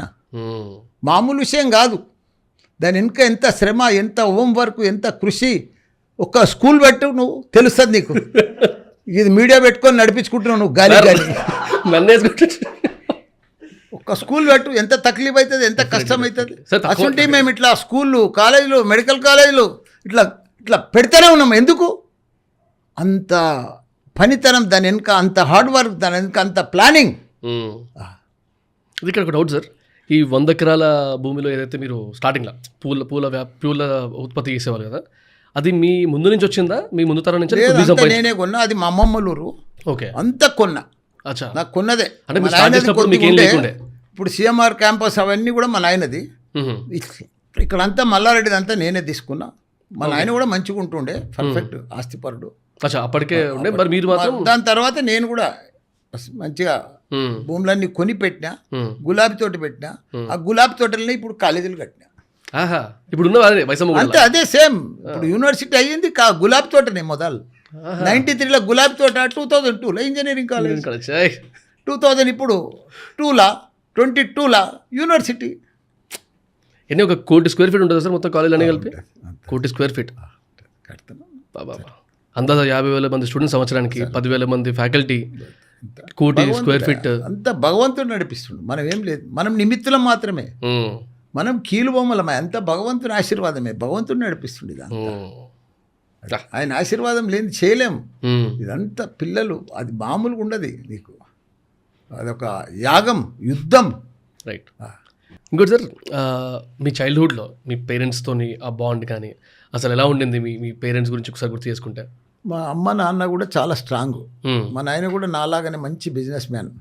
వ్యాపారం అంటే పాల వ్యాపారము, వ్యవసాయము, చిట్టీలు ఇవన్నీ చేస్తుండే మా నాయన. మంచి పర్ఫెక్ట్ స్మార్ట్ ఉంటాడు, హుషారు ఉంటాడు. అట్లా అదే తెలివి నాకు వచ్చింది మా నాయనది మొత్తం. అట్లా మా అమ్మ కూడా బాగా కష్టపడుతుండే. క్లుప్తంగా అంటే మీ ఏ ఏజ్లో మీరు పనిచేయడం స్టార్ట్ చేశారు? మళ్ళీ మీరు ఎట్లా మారుతూ 18, 19, 20. ఇప్పుడు చిన్నప్పుడు 18, 19 నుంచి మేము పాలమ్మడం షురూ చేసినాం. ఆడికెళ్ళి మెల్లగా మీరు అప్పటి నుంచి ఇన్వాల్వ్ అయ్యారు అందులో? అప్పుడే 19, 20 అంతే. నాది 23లో మ్యారేజ్ అయింది. నా 76, 23 ఏజ్ అప్పుడు నాది. అప్పుడు మ్యారేజ్ అయింది. ఆ తర్వాత మ్యారేజ్ అయ్యి 81 దాకా నేను పాల వ్యాపారం చేసిన. 81కు బోర్వెల్స్ తీసుకున్నాం. ఓకే, బోర్వెల్స్ తీసుకొని బోర్వెల్ నడుస్తూ వచ్చింది 90 దాకా. 93లో పెద్ద గులాబీ తోట పెట్టినాం. అది బాగా సక్సెస్ అయింది. అది కూడా రోజు అట్లా. అంతకుముందు 87లోనే ఫస్ట్ స్కూల్ పెట్టినాం. ఆ స్కూల్ కూడా బాగా సక్సెస్ అయింది. 87, 90, 90 అట్లా పెట్టుకుంటూ 10 స్కూళ్ళు పెట్టుకుంటూ వచ్చినాం. ఇయర్ కోట్ అట్లా. ప్రతిదిగా సక్సెసే, ప్రతిదిగా సీరియస్నెస్సే, ప్రతిదీ కూడా సక్సెసే. అప్ అండ్ డౌన్స్ ఉన్నాయి, ప్రాబ్లమ్స్ ఉన్నాయి, కానీ సక్సెస్. రైట్. ఫెయిలియర్ లేదు. Right right. ప్రాబ్లం ఇప్పుడు 3 ఏళ్ళు మెడికల్ కాలేజ్, 2 కాలేజీలు పోయినాయి. అయినా ప్రాబ్లమ్స్ వచ్చినాయి, టెన్షన్స్ వచ్చినాయి, కానీ మళ్ళీ తర్వాత సక్సెస్ అయిపోయింది. ఇప్పుడు మీరు ఈ వ్యాపారం నుంచి స్కూల్కి రావడం ఒకటి, స్కూలింగ్ కానీ లేకపోతే ఎడ్యుకేషన్ సిస్టమ్కి రావడం ఒకటైతే, ఈ రెండు చేసుకుంటూ మళ్ళీ మెల్లగా పాలిటిక్స్ రావడం ఒకటి. ఈ రెండు షిఫ్ట్స్ అసలు ఎట్లయినాయి సార్? ఫస్ట్ స్కూల్ పెట్టాలని ఎట్లా అనిపించింది మీకు? స్కూల్ పెట్టాలంటే మా దగ్గర జోసఫిన్ మేడం అని ఉండే మా దగ్గర బాలనగర్లో. మేము ఆమెకు బిల్డింగ్ రెంట్కి ఇచ్చినాం 87లో. ఓకే. 87లో బిల్డింగ్ రెంట్కి ఇస్తే ఆమె 88లో నాతో కాదు, అప్పుడు ఎన్టీ రామారావు పీరియడ్లో ఆయన ఏం చేసిండు, 30 రూపాయలు ట్యూషన్ ఫీజు ఉండే, 1200 స్కేల్ ఇవ్వాలని పెట్టిండు టీచర్లకు. ఓకే. అంటే దేనికి మ్యాచ్ కాకపో సరిపోకపో, 40 మంది పిల్లలు ఉంటే ఆ ట్యూషన్ ఫీజు టీచర్కే సరిపోకపో, ఇంకా మిగతా మెయింటెనెన్స్లో ఆమెకు ఎక్కడ కూడా వెళ్ళలేదు. వెళ్ళకపోతే ఏం చేసింది, మీరు కిరాయికి ఇచ్చారు కదా బిల్డింగ్, మీరే పార్ట్నర్లు ఉండమని చెప్పేసి. పార్ట్నర్లు ఉంటే మేము కూడా జరో స్కూల్గా పార్ట్నర్ కదా, ఆమె పెట్టుకుంటుంది కదా, ఆమెనే నడిపిస్తుంది అని జాయిన్ అయినాం. ఇంకో అదే కంటిన్యూషన్ అట్లనే. తెలియదు మీకు స్కూలింగ్? ఏం తెలియదు, బస్ ఏం తెలియదు. అట్లాంటి గుంజుకుడు ఆ లైన్లో భగవంతుడు ఆ దారిలో చూపించాడు, అయిపోయా. నీకు కూడా ఇప్పుడు లైన్ దొరికింది, ఇప్పుడు ఇక నువ్వు కూడా నన్ను పట్టుకోపోండి, పోవాలి, ప్రయత్నం చేస్తేనే సక్సెస్ అవుతావు, ఇంట్లో కూర్చుంటే కాదు. రైట్. రోజు కళ్ళల్లో ఒత్తులేసుకొని కడుపు చంపుకొని రోజు యుద్ధం చేసినట్టు చేస్తే నువ్వు సక్సెస్ అవుతావు లైఫ్లో. నాకు అందరికీ అడ్వైజ్. బట్ సార్ అగైన్ పాలిటిక్స్లోకి వచ్చినప్పుడు సేవ చేద్దాం అనుకుంటారు, అదేదో చెప్పారో అది కొద్దిసేపు పక్కకు పెట్టేసి మీ ఇంట్లో కానీ మీ దగ్గరలో ఉన్న వాళ్ళు మీరు పాలిటిక్స్లో దిగుదాం అనుకున్నప్పుడు ఏమైనా అడ్వైజ్ ఇచ్చారా? వద్దు అనుకుంటా. ఎప్పుడైనా మనం తప్పు పని చేయం కదా. అసలు మీరు ఇంటర్ ఎవరైనా అడ్వైజ్ ఇస్తే మీరు వింటారా? అడ్వైజ్ ఎందుకినాము, ఏదైనా వాళ్ళకు నమ్మకం అయిపోయింది. మల్లారెడ్డి మా ఇంట్లో ఏ పని చేసినా మంచిగా చేస్తాడు, ఆలోచన చేస్తాడని వాళ్ళకి తెలుసు. రైట్. ఓకే. మీరు పాలిటిక్స్లోకి వస్తే హడావిడి అసలు మొత్తం మీరే కనబడతారు. ఒక స్టేజ్ ఎక్కిరా దన్న గుంజేస్తారు మొత్తం. మీరు బయట మీడియా దగ్గరికి వచ్చారా, అక్కడ 2-3 డైలాగులు ఫేమస్ అయినట్టు 1 నెల మొత్తం అది తిరుగుతుంది. దాంతోపాటు మీ కాలేజ్ ఎప్పుడు నిండగా నడుతుంది. అంటే ఈ అడ్మిషన్స్కి వీటికి ఎట్లాంటి మార్కెటింగ్ యాక్టివిటీస్ చేస్తారు, అసలు దేనివల్ల నిండుతున్నాయి? If I can ask you. ఇప్పుడు అడ్మిషన్స్ నిండుతున్నాయి అంటే మల్లారెడ్డి ముఖం చూసి రావు, మల్లారెడ్డి తాత ముఖం చూసి రావు. నేను 20 ఏళ్ళ సందున్నా, నేను కాలేజ్ పెట్టినా అంటే ఎవడు అడ్మిషన్ తీసుకోడు. ఆ స్టూడెంట్కి ఏం కావాలనో అది అక్కడ ఉండాలి. అట్లయితేనే స్టూడెంట్ ఇంప్రెస్ అవుతాడు, అట్రాక్షన్ అవుతాడు, చదువుతాడు, వాడు వచ్చి చూస్తాడు, అప్పుడు అడ్మిషన్ తీసుకుంటాడు. మల్లారెడ్డి ముఖం చూసి అడ్మిషన్ ఎట్లా తీసుకుంటాడా? ఇప్పుడు మల్లారెడ్డి అంటే పెద్ద ఆయన ఇంజనీరా, డాక్టరా, ఓ ప్రొఫెసరా మల్లారెడ్డి? మాస్ పాలిటిషియన్, ఓ సింపుల్ మ్యాన్. రైట్. ఏది అయినా పిల్లలు ప్రతిదీ గ్రహిస్తారు, అబ్జర్వ్ చేస్తారు. ఇప్పుడు ఏ కోసం చెప్తున్నా నేను, రాబోయే రోజులల్లా నేను దూరదృష్టి మనిషిని, ముందే గ్రహిస్తా, చూసొస్తా, అది మనం ఇంప్లిమెంట్ చేస్తాం. ఇప్పుడు నేను ఇంప్లిమెంట్ చేసింది ఇండియాలో ఎవరితాను లేదు, అట్లా చాలా తక్కువ. ఏదైతే ల్యాప్టాప్ స్టూడెంట్కు డే 1 నుంచి వానికి స్కిల్, టెక్నాలజీ ఇవన్నీ నేర్పియాలి, పైథాను కానీ కోడ్ కానీ ఇవన్నీ నేర్పించేది ఫస్ట్ టైం ఇన్ ఇండియా. తక్కువ కాలేజీలు నిజంగా అయితేనే సార్ ఇవన్నీ నడుస్తుంది నాకు. ఎందుకంటే ఇప్పుడు లక్షల మంది ఫాలోవర్స్ మల్లారెడ్డి కాలేజ్ నుంచి వచ్చి ఉంటారు, వాళ్ళు చూసినట్టు కింద కమెంట్ పెడతారు. అందుకే నేను ముందే అడుగుతున్నా, దేనికి అంటే ఈ ఇంప్లిమెంటేషన్ చేసినది ఏదైతే ఉందో, స్మార్ట్ క్లాస్ రూమ్స్ కానీ లేకపోతే ఇన్ఫ్రాస్ట్రక్చర్ ఏదైతే ఉందో మీరు చెప్తున్నది మనం క్లెయిమ్ చేస్తున్నాం, వాళ్ళు అన్నేసుకుంటారు మళ్ళీ, అందుకని అడుగుతున్నా. ఇప్పుడు క్లెయిమ్ చేసుకొని ఏమైనా చేసుకొని, కానీ నేను అనేది ఏంటంటే మనం ప్రపంచం ఎట్లా పోతుందో దాని తగ్గట్టుగా, ప్రపంచం మల్టీనేషనల్ కంపెనీలకు ఎట్లా జాబ్ కావాలో దాని తగ్గట్టుగా మనం స్టూడెంట్ని తయారు చేస్తే వానికి జాబ్ వస్తుంది, అన్నీ వస్తాయి. ఏదో మనం పాత లెక్క ఇది అంతా పోతే కష్టం అవుతుంది పిల్లలకు. రాబోయే రోజులు ఇప్పుడు ఏఐ ఉంది మనకి, ఇంకా దానికి ఏఐ కోసం చాలామంది 25% కూడా అవగాహన లేదు. నాకు కూడా అవగాహన లేదు ఏఐ అంటే, కానీ ఇప్పుడు దానికోసం చదివినా చూసినా.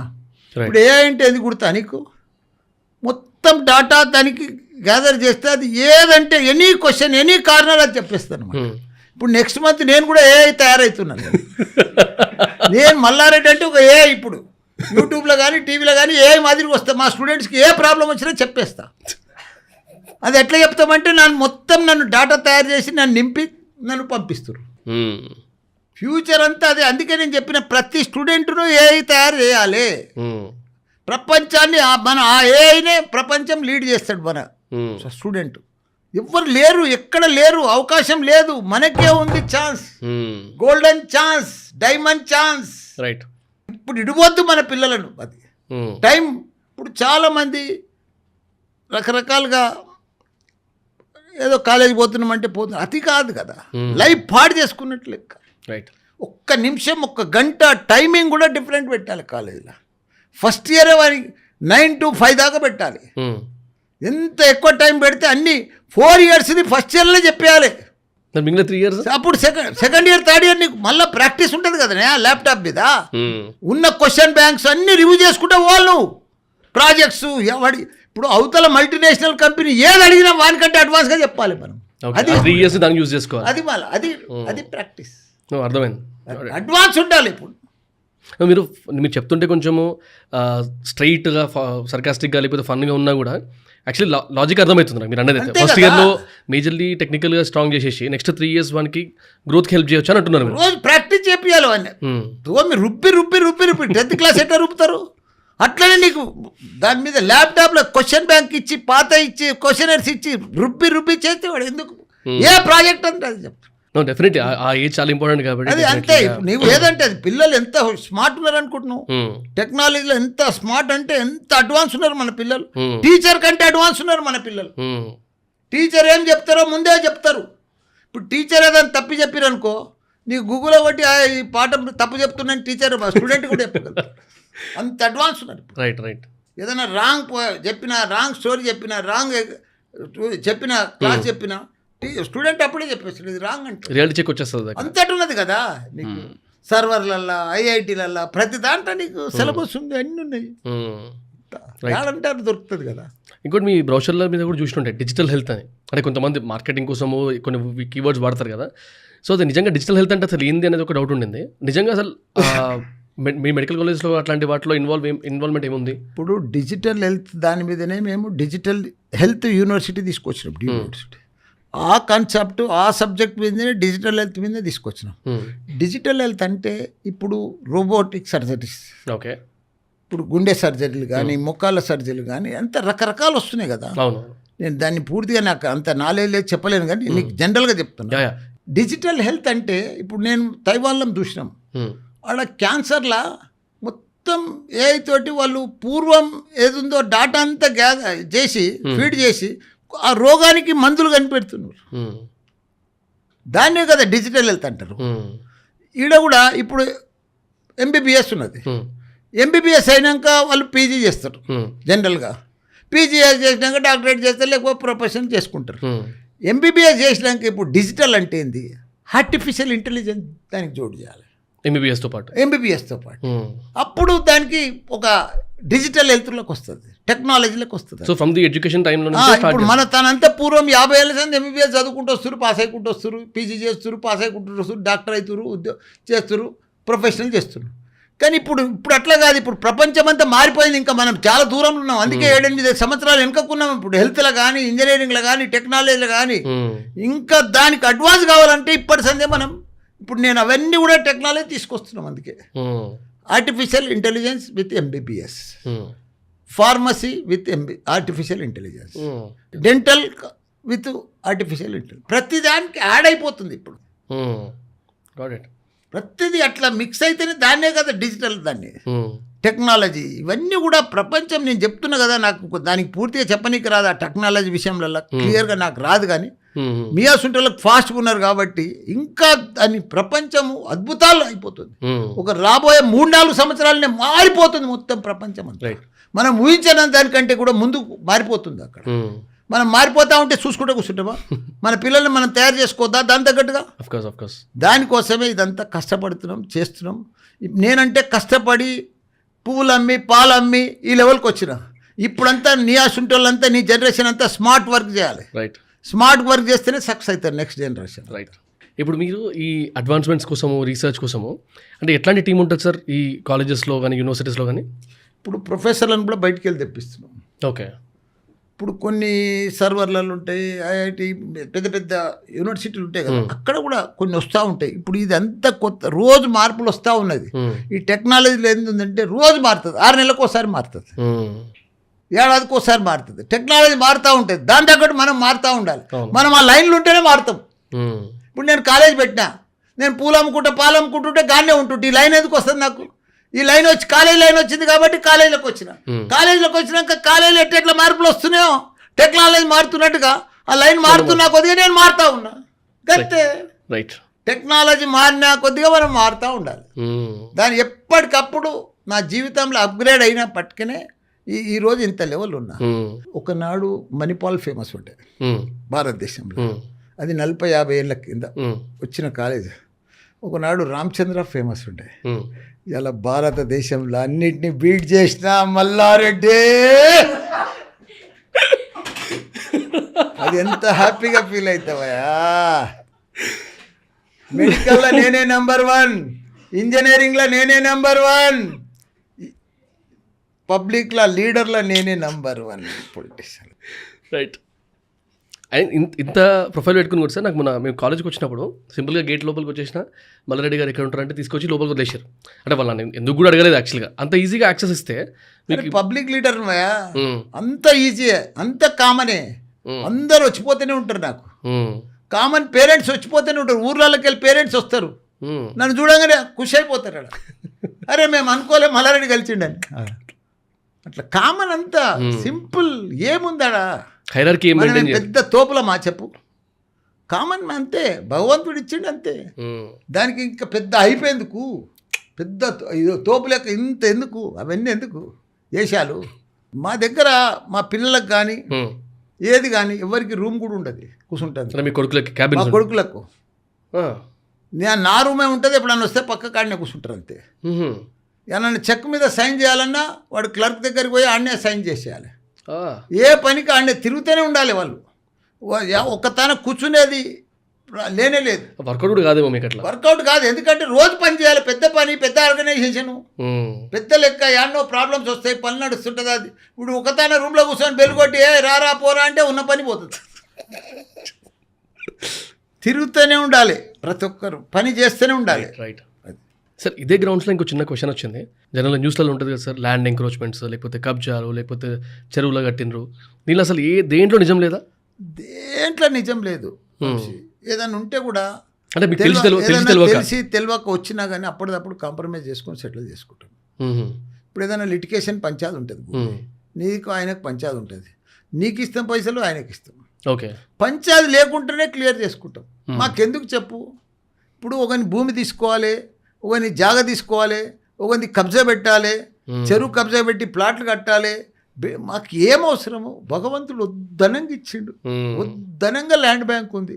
మా పిల్లలకు నీకు తెలియదు వంశీ, అసలు మా భూములు ఎక్కడెక్కడ ఉన్నాయో తెలియదు నా కొడుకులకు. అరే మాకు ఏడాడ కిరాయిలు వస్తాయో కూడా తెలియదు. పని వాళ్ళే వసూలు చేసుకొస్తారు. వాళ్ళ కాలేజీలోనే బిజీ, పొద్దుగాలు లేచింది అంది. రైట్. ఒకరు మెడికల్, చిన్న కొడుకు మెడికల్ చూస్తారు, చిన్న కొడుకు చిన్న కోడలు, పెద్దోళ్ళు ఏమో ఇంజనీరింగ్ చూస్తారు. వాళ్ళకు టైమే లేదు, వాళ్ళకి టైమే లేదు. పాలిటిక్స్ కూడా వచ్చారు కదా వాళ్ళు. వస్తారు ఇక నా తర్వాత వాళ్ళే కదా. ఎందుకు ఇడిచిపెడతారా? ప్రజాసేవ అనుకున్నాం, చేయాలి కదా.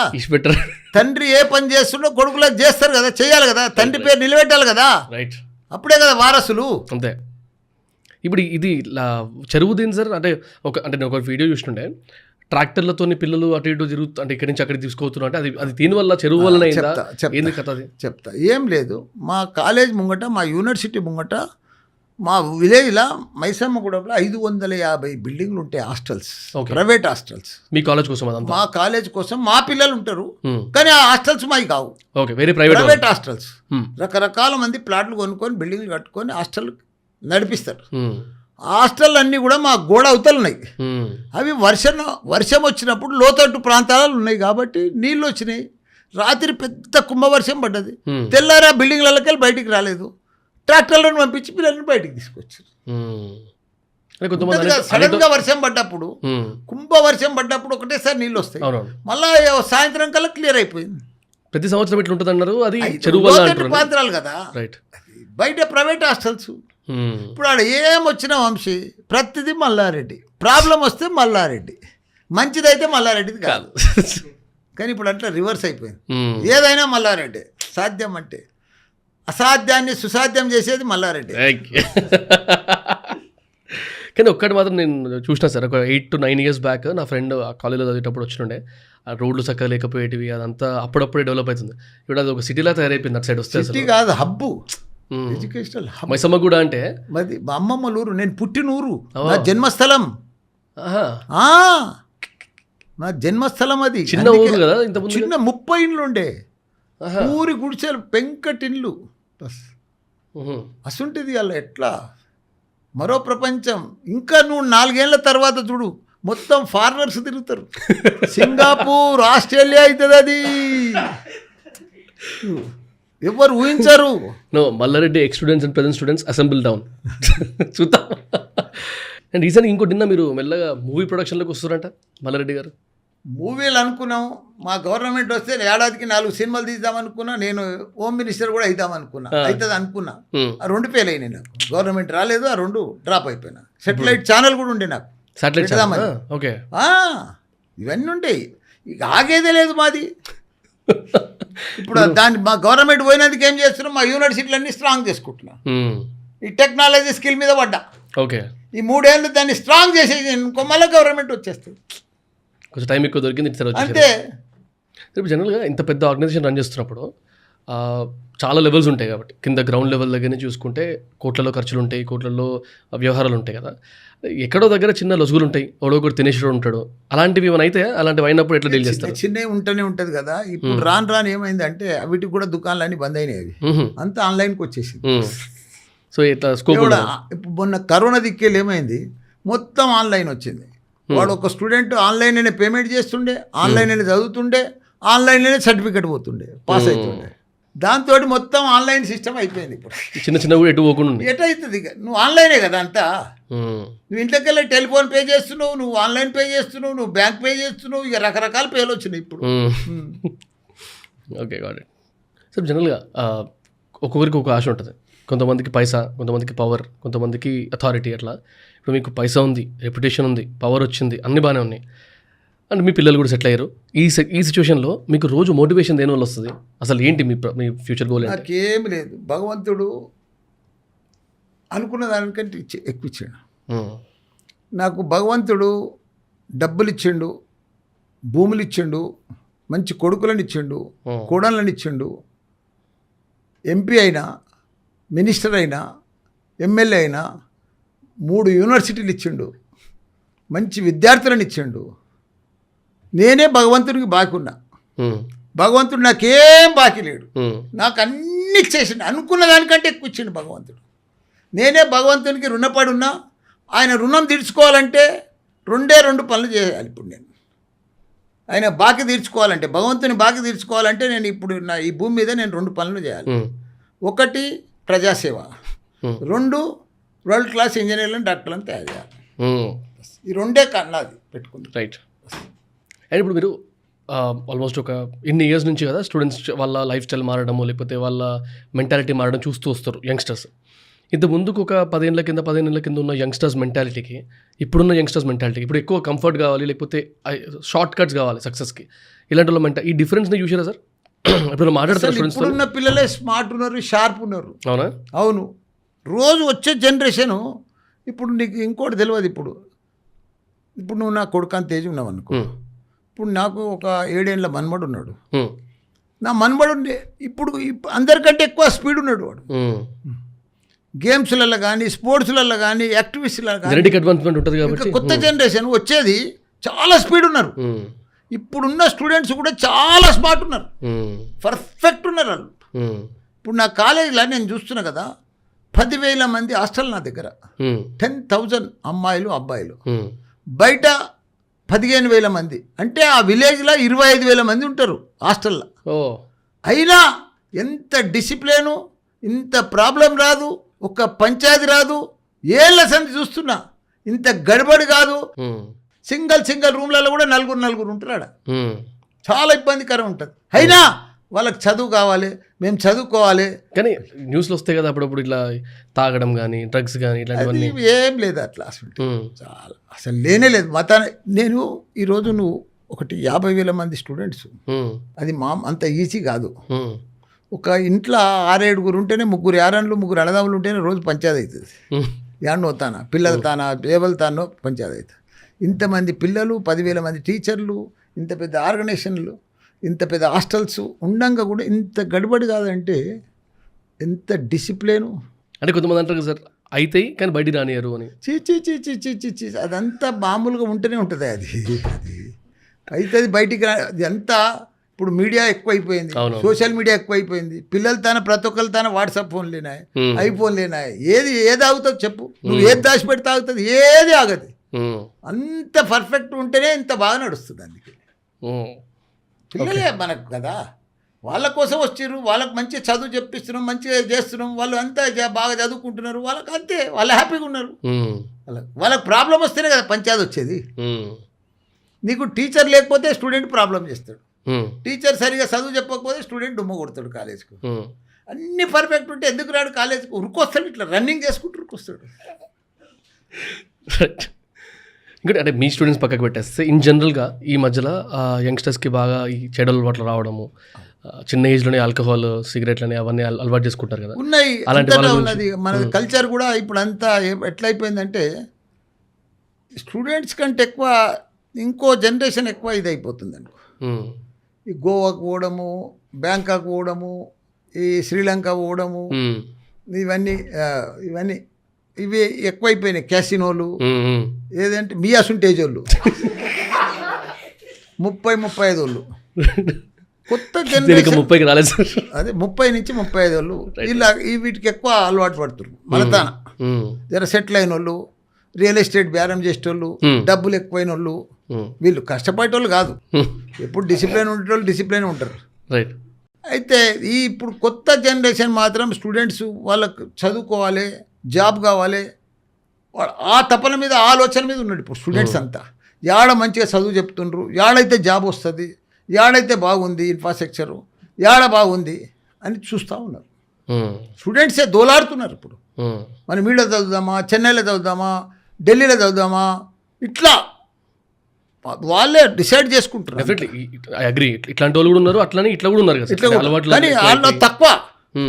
అదైతే ఆడైతే నీకు కరెక్ట్ యూనివర్సిటీ లేదో, కరెక్ట్ కాలేజీలు లేవో, ఆడ ఆటోమేటిక్గా ఉంటుంది అది పిల్లలు. యథా రాజా తదా రాజా ప్రజా. ఇప్పుడు ఎట్లుంటుందంటే మా యూనివర్సిటీలో కొత్తగా పిల్లలకు ఎన్ని అవకాశాలు వచ్చినాయంటే యూజీసీ డ్యువల్ డిగ్రీ చేయొచ్చు. ఎందుకంటే ఇప్పుడు నా కొడుకు బిడ్డే ఉంది, నా మన్మరాలు, ఇప్పుడు యూజీసీ కొత్త గైడ్ లైన్స్ వచ్చినాయి. ఇక్కడ బీబీఏ చేస్తుంది, ఇక్కడ ఇంజనీరింగ్ కంప్యూటర్ సైన్స్ చేస్తుంది. సేమ్ ఏజ్, మొన్ననే 12th పాస్ అయింది లాస్ట్ ఇయర్, మొన్ననే వేసిన 2 కోర్సులలో. ఇక్కడ బీబీఏ, ఇక్కడ సిఎస్సి కంప్యూటర్ సైన్స్ 4 years, ఇది 3 years మా యూనివర్సిటీలో. అట్లా పిల్లలకు గోల్డెన్ ఛాన్సెస్ ఉన్నాయి. మళ్ళీ ఇది పాస్ అయినాక ఎంసీఏ చేయొచ్చు, ఎంబీఏ చేయొచ్చు, అట్లా డ్యువల్ డిగ్రీ ఛాన్స్ ఉన్నది, రకరకాల ఛాన్స్ ఉన్నది ఇప్పుడు అన్నీ. ఇప్పుడు నువ్వు ఇంటర్ ఎంఈసీ పాస్ అయితే నువ్వు బైపీసీ కూడా చేయొచ్చు, బైపీసీ పాస్ అయితే ఇంజనీరింగ్ కూడా చేయొచ్చు, ఈ బైపీసీ ఈడ పాస్ అయితే వాడ మెడికల్ కూడా చేయొచ్చు. అట్లా ఇప్పుడు పియూసీ, ఎంఈసీ ఏదన్నా ఇంటర్మీడియట్ పాస్గా ఇంజనీరింగ్ చేయొచ్చు. అప్పుడు కామర్సే చేయవలసి వచ్చు, డిగ్రీ ఇప్పుడు అట్లా లేదు, కొత్త గైడ్ లైన్స్ వచ్చింది, ఎవరు ఏదైనా చదవచ్చాయా బస్ అంతే. ఇంటర్మీడియట్ ఈ గ్రూప్ ఏదైనా గ్రూప్ ఇంటర్ పాస్ అయితే నువ్వు ఏదైనా పో, ఎంబీబీఎస్ పో, ఇంజనీరింగ్ పో, ఇంకేదైనా పో, అట్లా రకరకాలు నీకు వచ్చింది. కాబట్టి దాన్ని అంతా మన పిల్లలు అడ్వాంటేజ్ తీసుకుంటున్నారు చాలా. నేను చెప్తున్నా కదా, ఈ 4-5 ఏళ్లలో మన భారతదేశం, మన పిల్లలు, మన తెలంగాణ, మన హైదరాబాద్ చాలా పెద్దగా మోస్ట్ ప్రపంచాన్ని లీడ్ చేస్తారు మన వాళ్ళు. రైట్. హోప్ఫుల్లీ సార్ మీరు ఈ కంప్లీట్ జర్నీలో ఎప్పుడన్నా ఏ రోజన్నా ఏడ్చిర్రా ఆర్ బాధపడ్డరా, అట్లాంటి సిచ్యువేషన్ ఏమైనా ఉందా? ఏడ్చిండంటే ఒకసారి మా 2 మెడికల్ కాలేజీలలో 3 ఏళ్ళు బ్యాచ్ రాలే, అప్పుడు జర బాధ అనిపించింది, చాలా ఏడ్చినాం కూడా మా ఇంట్లో అందరం. అరే మనం ఇంత కష్టపడి మెడికల్ కాలేజ్ పెడితే 3 బ్యాచ్లు రాలే, 2 కాలేజీలు. అట్లా. ఇది ఎప్పుడు సార్? 2014, 15, 16. దీనివల్ల ఇక ఏదో రకం ఉంటుంది కదా. అప్పుడు కొత్తగా నేను ఎంపీ అయినా కొత్తల్ని ఇబ్బంది అనిపించింది బాగా. తర్వాత నెక్స్ట్ నుంచి సెట్ అయిపోయిందా? ఇక ఆడికెళ్ళి 10 ఏళ్ళ అందుకుంది ఇది అయిపోయింది. అండ్ పాలిటిక్స్కి రాకముందుకు ఇప్పుడు పెద్ద పెద్ద ఆర్గనైజేషన్స్ ఉన్నప్పుడు పెద్దోళ్ళతో వ్యవహారాలు ఉంటాయి కదా, పాలిటిషియన్స్తోని వాళ్ళతోనే. ఎప్పుడైనా ఈ లంచం ఇవ్వాల్సి వచ్చిన అవసరం వచ్చిందా సార్? ఇక అవన్నీ మామూలు అయితే అంతా, నువ్వు అడగకూడదు, నేను చెప్పకూడదు. ఓకే. ఇంకో జనరల్ క్వశ్చన్, అంటే మీ దృష్టిలో హార్డ్ వర్క్, లక్ ఈ రెండింటి కాంబినేషన్ ఎంతవరకు అవసరం? అంటే మీ దృష్టి నేను అందరు అంటారు కదా, మల్లారెడ్డి మట్టి పడితే బంగారం అవుతుంది, మల్లారెడ్డి అదృష్టవంతుడు అని అంటారు కదా, అది నేను ఒప్పుకోను. కష్టపడితేనే సక్సెస్ అవుతుంది. నా జీవితం చూడు, ఒకటే జీవితం నాది, సింగిల్ లైఫ్. చిన్నప్పుడు నా జీవితం, నేను 17-18 ఏళ్ళు ఉన్నప్పుడు, 20 ఏళ్ళు ఉన్నప్పుడు నేను చెడ్డీ బనీన్ మీద బర్రె పాలు విడిన, పెండ తీసిన, సైకిల్ మీద పాలు అమ్మిన, ఆ లెవెల్కి వెళ్ళి వచ్చిన. వ్యవసాయం చేసిన, నాగలు దున్నిన. అట్లా నీకు పెద్ద గులాబీ తోట పెట్టిన 93లో, తర్వాత పాల బిజినెస్ అయిపోయినాక. అట్లా ప్రతిరోజు కష్టపడుతూ వచ్చినా కానీ నువ్వు అప్పుడే 1000 లీటర్ల పాలు అమ్ముతుంటే, మళ్ళీ గులాబీ తోట కూడా 100 ఎకరాల గులాబీ తోట నడిపిస్తుంటే, మళ్ళీ నేను చిట్టీల బేరం కూడా చేస్తుంటే. ఆ మోడీ వచ్చినాక నవంబర్ 16లా నవంబర్ 8 నాడు 8 नवंबर 2016 की रात्रि को 12 बजे से वर्तमान में जारी 500 रुपए और 1000 रुपए के करेंसी नोट लीगल टेंडर नहीं रहेंगे. ఆ డిమాలిటేషన్ అయినప్పుడు నా బంద్ అయిపోయింది నా దుకాణం. రిజిస్టర్ లేకుండా అయింది. కొన్ని అట్లుండే, కొన్ని ఇట్లుండే. అన్నీ ఓపెన్గా చెప్పేస్తారు సార్. అరే ఉండే కదా, ఉన్నది చెప్తున్నా నీకు. రైట్. అది అట్లా బంద్ చేసేసినాం. అట్లా చేసుకుంటా వచ్చి ఈ లెవెల్కి వచ్చినాం.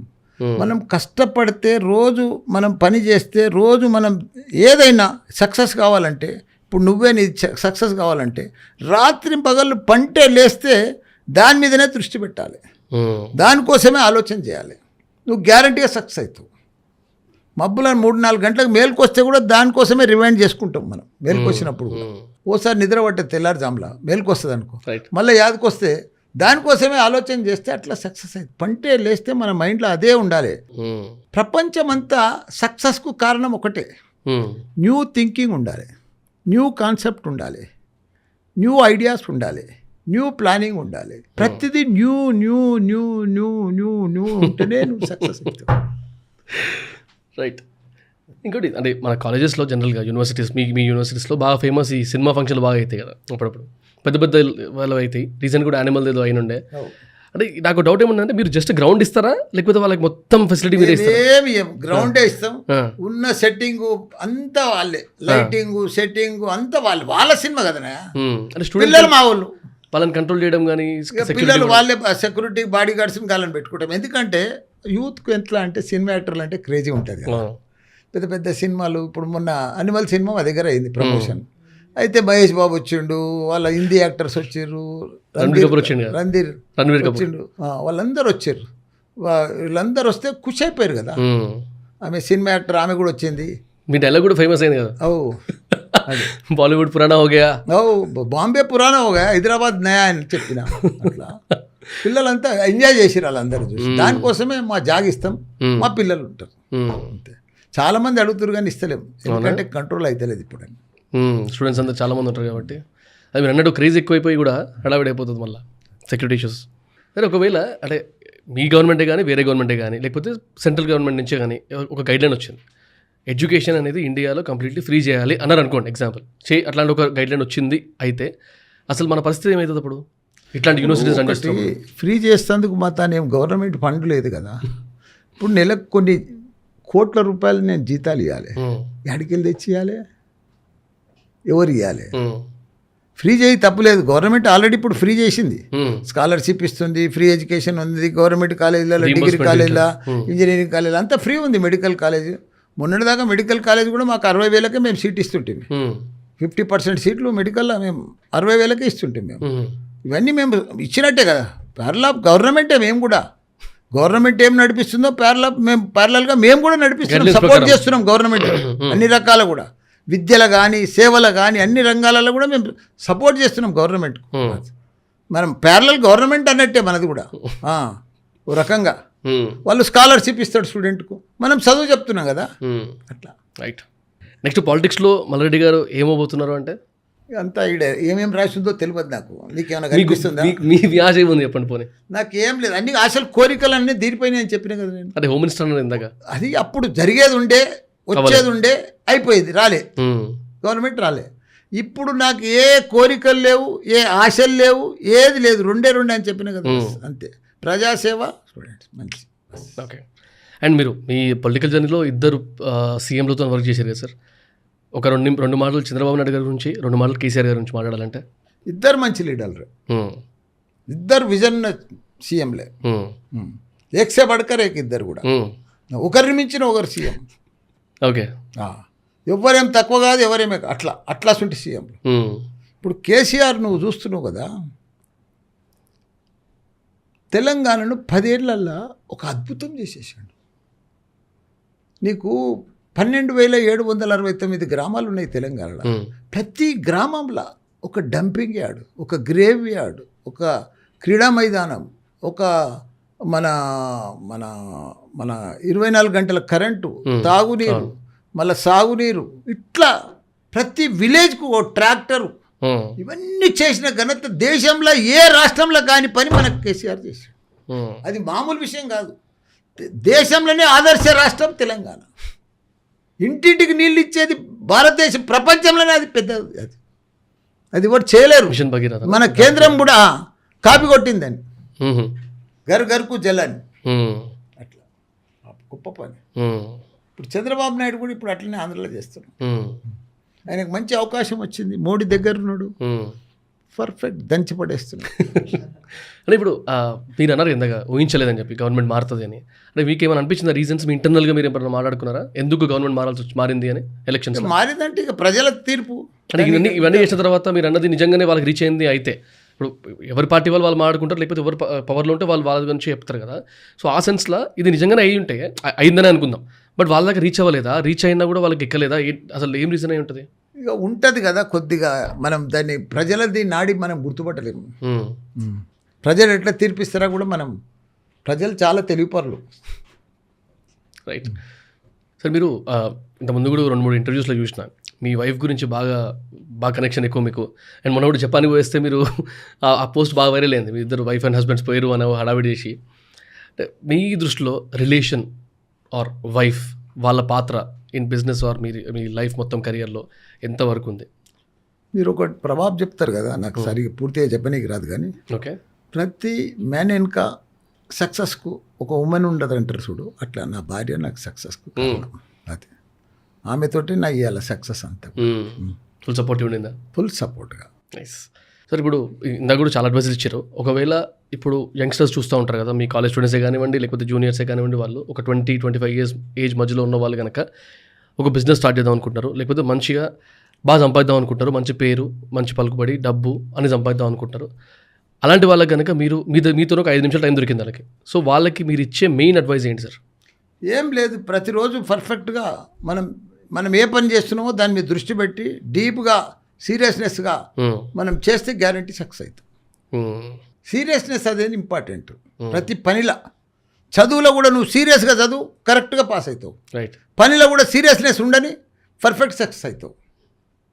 అప్పుడప్పుడు అప్ అండ్ డౌన్స్ ఉంటాయి, ప్రాబ్లమ్స్ ఉంటాయి, నాకు కూడా అవన్నీ ఫేస్ చేస్తేనే కదా సక్సెస్ అయ్యేది. రైట్. నువ్వు ఎట్లా గాలి మోటార్లకి ఇట్లా పైకి పోతే ఎట్లయితే చెప్పు. ప్రాబ్లమ్స్ ఉంటాయి, అప్ అండ్ డౌన్స్ ఉంటాయి, టెన్షన్స్ ఉంటాయి, అవన్నీ అధిగమిస్తేనే కదా మనం మానవులం అయితే. రైట్. ప్రతి పాడ్కాస్ట్లో ఈ క్వశ్చన్స్ అడుగుతా లాస్ట్లో. ఇందాక అడ్వైస్ అడిగేసిన కాబట్టి ఇప్పుడు మీకు మీ లైఫ్ మొత్తంలో ఇది మీ ఇన్స్పిరేషన్, ఇది చూసి మీరు ఇన్స్పైర్ అవుతారు అనే ఒక మనిషి కానీ, లేకపోతే ఒక విషయం కానీ, ఒక బుక్ కానీ అట్లాంటిది ఉందా? ఎవరిని చూసి ఇన్స్పైర్ అవుతారు? నాకు గురువు లేరు, నాకు ఎవరు అడ్వైజర్ కూడా లేరు. అదేందో ఏమో వల్ల రాజకీయంలో గురువు లేరు, నాకు సలహాదారులు కూడా లేరు. నాకు మా కేసీఆర్ని చూసుకుంటా నేను పోతా. కాలేజీలలో కూడా నాకు ఎవరు గురువు లేరు, ఎవరు అడ్వైజ్ కూడా ఇచ్చిన వాళ్ళు లేరు. ఈ కోర్సు పెట్టు, ఇది చెయ్యి. నేను ఇంజనీరింగ్ కాలేజ్ పెట్టేటప్పుడు ఆడ సత్యభామ SRM పోయి ఆడ చూసుకొని వచ్చి, అరే ఈ మోడల్ కట్టాలి, ఈ మోడల్ ఉండాలని చేసిన. నాదంతా కాపీ కొట్టేది. ఇప్పుడు AI టెక్నాలజీ కాపీ కూడా అదే కొడుతున్నాను నేను. ఆస్ట్రేలియాలో చూసినా, అమెరికాలో చూసినా, జపాన్లో చూసినా సేమ్ టెక్నాలజీ మనం ఇక్కడ ఎందుకు యూజ్ చేయొద్దు? ఆడ నడుస్తుంది, మనం 9-8 ఏళ్ళు వెనుకకున్నాం. ఆ టెక్నాలజీ నీడెందుకు తేవద్దు మన తెలంగాణకు? మన కాలేజీలో మల్లారెడ్డి యూనివర్సిటీలా అది తీసుకొచ్చిన కాపీ అంటే ఆ కాపీ నేను చెప్పేది, నువ్వు వేరే కాపీ కాదు. కరెక్టే, అర్థమైంది నాకు. ప్రపంచంలో ఏం నడుస్తుంది, ఏం అడ్వాన్స్ నడుస్తుంది, ఏఐ ఏం నడుస్తుంది, ప్రతి స్టూడెంట్ని ఏఐ తయారు చేయాలి, ఆ లెక్కకు అది కాపీ కొట్టి తీసుకొచ్చి ఇలా ఇంప్లిమెంట్ చేస్తున్నాం. Done sir, thank you very much for your time. Finally చేసినాం. Thank you sir, thank you.